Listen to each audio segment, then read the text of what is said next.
Hi everyone, Ben here, and today I thought I'd bring you a quick guide on a concept that will help you with your health and fitness. So today's guide is called Cracking the Code, identifying the 20% of habits that will get you 80% of the results. I know for myself, this has been an area that of optimization, if you like, that has given me profound results in my own life. So let's dive right in. So the key concept here is called the 80-20 rule. This is based on the idea that in many areas of your life, there's a small proportion of inputs or effort that go into something in order to deliver the majority of the outputs or outcome. The 80-20 rule is a very common way of describing this. Basically, it means that 80% of the benefit in an area comes from 20% of the work. Of course, it's never really this simple in real life, but understanding and implementing the concept can have profound effects.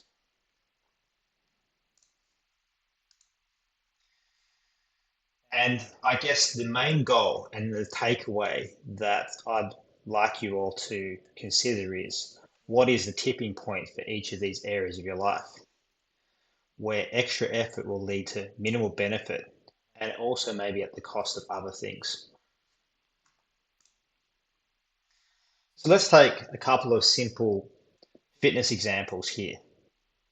So I've got when we come to steps, I have here a list of basically levels, if you like, of engagements in steps or activity.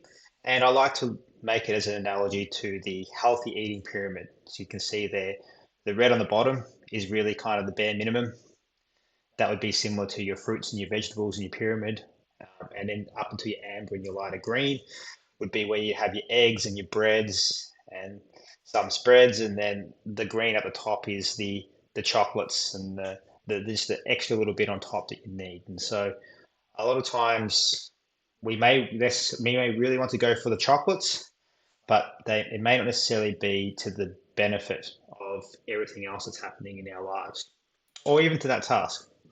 So you can see here from the example, 3 to 4K steps would be, I would consider the minimum.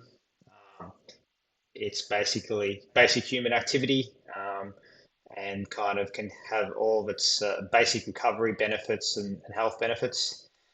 6,000 steps has all of those other benefits, burns a few extra calories, as well as requiring minimal planning. So it's maybe just a couple of incidental walks for 5 or 10 minutes throughout the day to help build those steps up. And then, as you can see, as we go higher up, we burn more calories. We still get some of those health benefits, but we don't burn as many more calories as a percentage as we did before. And it does require a lot more planning and a lot more time out of our day.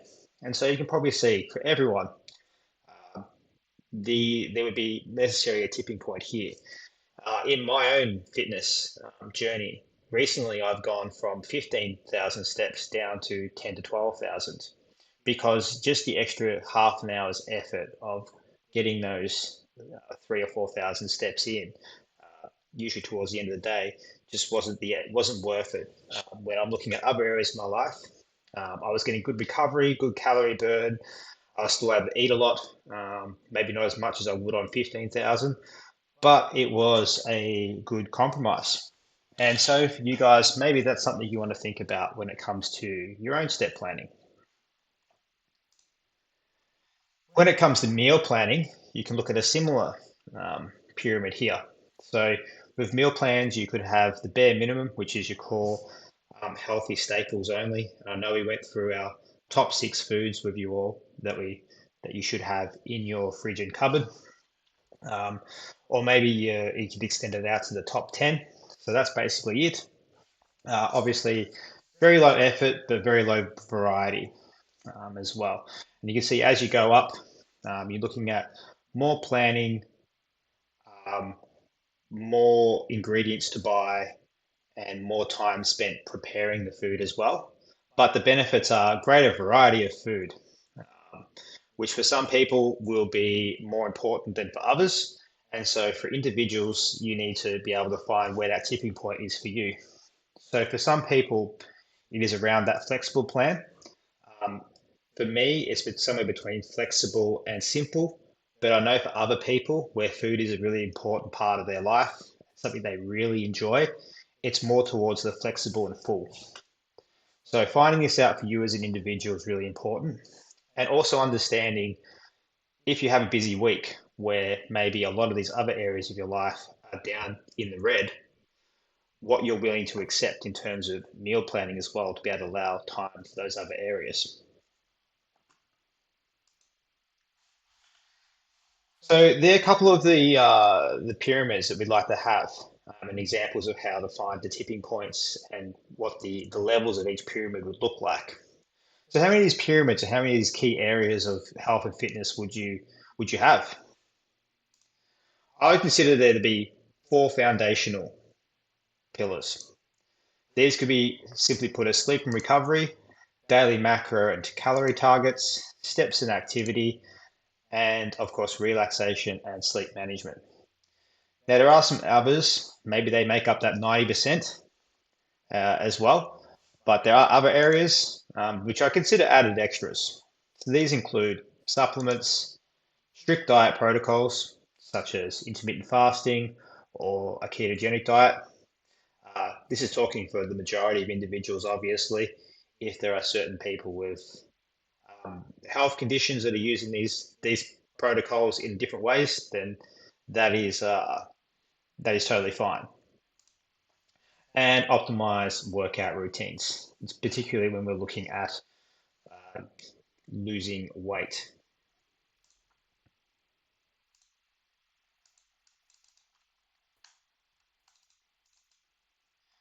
So the key takeaways I'd like to give you from this is what are the key levels? So what are the low, medium, and high levels for you in each area of health and fitness?